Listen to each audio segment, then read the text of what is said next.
All right, welcome to lesson 2B of EE301. Once again, if you're following along and you want to follow the lecture notes under the EE301 page under summer syllabus, down below the schedule of where all the classes are, we have lecture notes, that middle column right there, PDF file. So now this is lesson 2B, power and energy.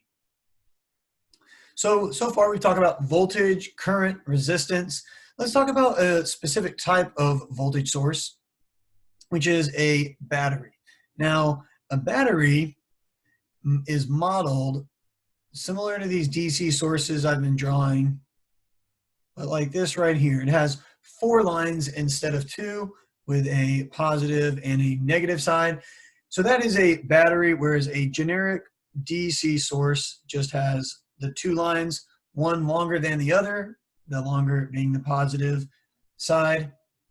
And so you can think of like a car battery, right? Your 12-volt battery inside your car would be modeled on a circuit like this. Now, batteries are using some sort of chemical energy, right, to create the potential difference that we need, which is the voltage. The electrical potential difference is the voltage.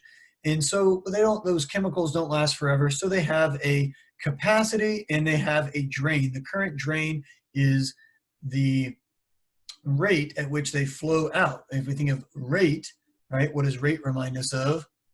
Rate is the current rate. And so that's the current drain. So for example, number 1 here, you have a battery rated for 200 amp hours. That's its capacity is amp hours. So its current drain is going to draw 5 amps. So what is the life of that battery? This one's not too bad considering that it's just the formula right there. The life is equal to 200 amp hours over 5 amps. The amps cancel out, and what we're left with is 40 hours. If you're wondering, how am I supposed to remember this formula? Well, right there on the equation sheet in the top left, battery life even gives you the units that you plug in of amp hours in the discharge rate of amps. Whereas these others doesn't actually say that, right? This is volts, this is amps, in the resistance is ohms. So that one at least gives you what you need to know. So this next one says it has a rating of 750 amps. Well, we can kind of interpret that if we have 750 amps, that must be that current drain, or the I, and it lasts for 30 seconds. So if we needed to know the capacity, what is the battery life's capacity? That's going to be the life multiplied by that current. So if I plug in the numbers that I see right here, the life being 30 seconds, 30 seconds. Well, I need this in hours because so the capacity is rated in amp hours. So 3,600 seconds gives you 1 hour times 750 amps. The seconds cancel. 30 divided by 3,600 multiplied by 750 gives me 6.25 amps. Amp hours. The hours carry through, the amps carry through, 6.25 amp hours. So number 3, you can calculate that on your own.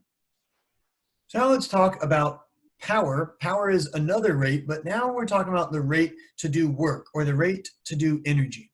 Now note this equation right here is not on the equation sheet, but it is, and I'll show you in a second where you can see how we get this idea. But power is the rate that we can do work, or the rate that we can expend energy or transfer energy. Now in this class, everything that we'll be doing is going to be in watts. That's why it says it right here. If you do see something in horsepower, that is an English unit, and we won't be using it for electricity. So you will need to convert it, 746 watts. That conversion is actually on the equation sheet. Kind of in a weird spot, but it is here. 1 horsepower equals 746 watts. We'll get to that later whenever we talk about how we can turn our electrical energy into mechanical energy. But right there, you can see a conversion if you needed it. And so if we have inside of our circuit right here, we have the electrical potential difference of E right here, high side, low side. The current flows out through it. There's power being provided by the source, which is what you're used to. If you're going to start up your car, that's why the battery's there, is to provide electrical power, electrical energy to start the mechanical motor. So if we thought of this little resistor here as being like the motor, well, that R dissipates the energy. And so a formula for that would be P equals VI, right? The voltage times the current of those. Well, using Ohm's law, we could plug in V equals IR, and you could see that I squared R, which is often probably one of the most common ones that we'll use, to take the I squared R value. So we could find the I going through this resistor to find the power dissipated by the resistor. So whenever I said that this idea of W over T isn't on the equation sheet, well, P equals VI is, and it's right here. So here's today's formulas. There's the power. P equals VI. It also equals I squared R. It also equals V squared over R. And so if we take the idea of V times I, and we see that we could also write W over Q, that's the V right there, Q over T, that's the I. The Q's would cancel out, and we can see the work, the rate of the work, W over T, is power. So let's work a couple of examples from this. Example 4, a resistor draws 3 amps. Amps is I. 12-volt battery, that is volts. How much power? P equals VI. 3 times 12 gives me 36 watts. Probably not as easy of a formula as you'll see as far as solving for it. They do get more complicated, don't worry. Another way to look at this one here, example 5, you have a 5 kilo ohm resistor. So that is R. You must ensure the power rating of 20 milliwatts, that is P, is not exceeded. So we have a power rating. So what is the maximum current that we could flow through? Well, let's take a formula that we know, P equals I squared R. The maximum I that we could achieve, could rearrange I is equal I squared, I'll leave it as P over R. We could rearrange that again. I is equal to the square root of P over R. So now that we see how we got that formula, we just plug it in. The square root of P, and now here's a tip on when you plug this into your calculator. If we have P 20, you can, on the calculator, depending on which calculator you have, you can write times 10 to the negative 3. You can also write E negative 3 if you have the TI-36X. And then the R is 5. I'm going to write times 10 to the 3. And the reason I'm doing that is to remind you that we had milliwatts and kilo ohms. So be sure to plug those in properly into the calculator. And we see 2 milliamps. Let's keep moving down. This is probably a good one to work on your own as far as making sure that you understand that the power through each resistor could be different. And the current that goes through these, this I, the current keeps flowing, it keeps flowing, it keeps flowing. It's the same I flowing throughout. Whereas if we're talking about voltage, well, the voltage across R1 is different than the voltage across R2. Right? There's a voltage potential difference from here to here, and then there's another voltage potential difference from here to here. So be sure that whenever you're using these, that you're using the correct one, adding the correct V, using the correct I whenever you're plugging in I squared R. So now we talk about energy. Well, if energy is the rate of doing work, if power is the rate of doing work, then if we wanted to solve for the work or the energy, we just multiply the power by the time. And this is often how, even on your electric bill, if you're at home right now, you know, because of coronavirus, you can go ask your dad, hey, can I see the electric bill? And they're going to charge you per kilowatt hour.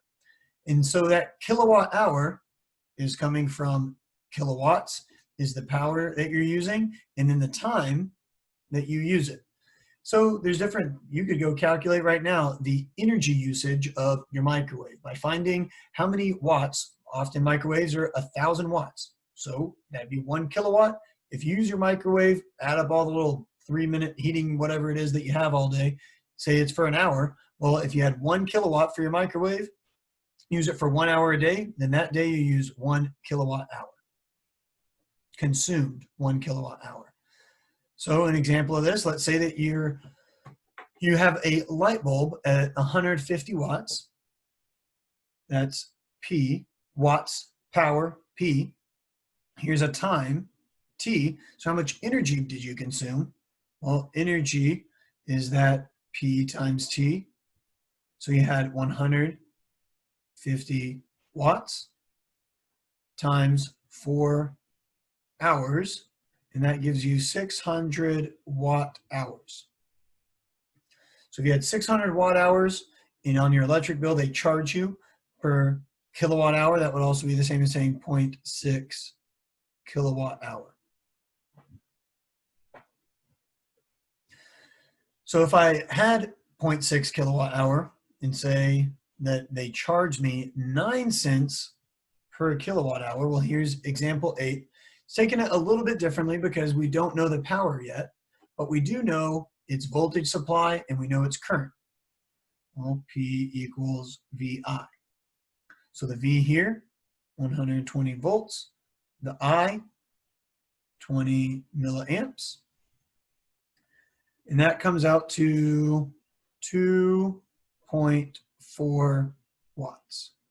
So now, not using very much at all, 2.4 watts, but if we left it on all year, you know, there's 365 days in a year, and we know that there's days per year, and we know that there's 24 hours in a day, so the days cancel out. So I can multiply my 365 by 24 by 2.4, and all of those together, if I am using E, the energy is equal to P times T. Well, the time is 365 by 24, the P is the 2.4, and I come out to 21.02 kilowatt hour. So the last part is if the electric company charges 9 cents per kilowatt hour, then I can use this equation up top right here. The energy times the cost per unit, 21.02 kilowatt. So we can multiply out this 21.02 kilowatt hour times 0.09 per kilowatt hour. The kilowatt hours cancel. 0.09 times 21.02 gives me $1.89 for 1 year, because we were using kilowatt hours per year. $1.89 per year. Example 9, you can work that. So now let's talk about efficiency. Now, if you're taking thermo, or if you're going to take thermo, you're going to use this a lot as well. We use it a lot in this class. And efficiency is always P out over Pn. On the equation sheet, it's right here. Let me erase these parts to see P out over Pn. And P out will always be less than Pn. You can't have more power coming out than you put into the system. So if we had a motor, the power that we provide into the motor, well, there's some friction on the inside, so out, it only doesn't produce as much coming out as it went coming in. And it's the same on our electrical systems. So we have electrical losses. And so we can look at these, what goes into the system, there's losses along the way, and comes out right here. So this device or system could be a motor, could be an engine, could be an electric system, whatever it is, something goes in watts. There's losses, inefficiencies along the way in watts, and then whatever is usable on the backside is also in watts. So these are all units of watts. Now, if I had multiple parts of my system and I was 90% efficient somewhere and 80% efficient somewhere else, I wouldn't add up 0.8 plus 0.9. That would come out to 1.7. When we said efficiency must always be less than 1 or less than 100%, you can't have something greater than that. So we multiplied it, and that's what this cascading effect is right here. Efficiency, that symbol there is eta, looks like a little in, kind of a funny looking Greek letter there of eta. So what goes into the system comes out. We can multiply multiple efficiencies together. Example number 10 here. If you have a value of efficiency that is 115%, you've either done one of two things. You've now created energy, which means that you need to make a movie with Robin Williams named Flubber. Just kidding, that's a joke. Or you just say, you're wrong, friend, wrong. You must have swapped your P in and your P out. It can never be greater than 1. It can never be greater than 100%. So let's look at an actual example here of a motor. We have 1.5 horsepower motor. What is its input current? Well, on the motor side, this horsepower is the usable mechanical energy coming out of the motor. I put in electrical energy, I put out mechanical energy. And so this horsepower is a P out.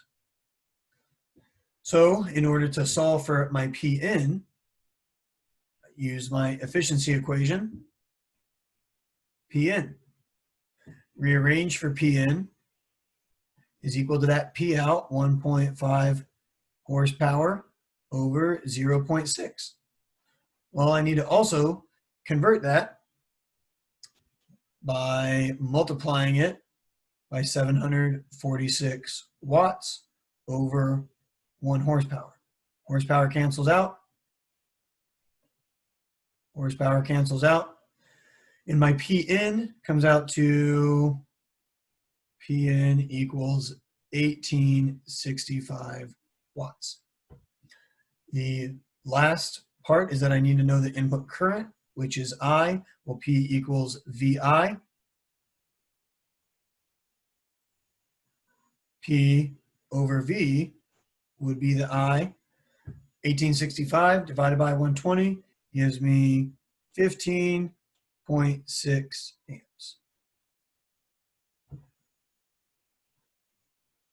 Cascading efficiency is another one where you can do it yourself. Remember to multiply and not add. This one right here is a good problem that consists of several parts that we've been talking about today, of the power of this cascading effect. And I'll let you also solve this one on your own and maybe check it with your instructor. But this is a good type of problem to make sure that you understand what's happening inside of these electrical systems. And with that, that'll conclude lesson 2B.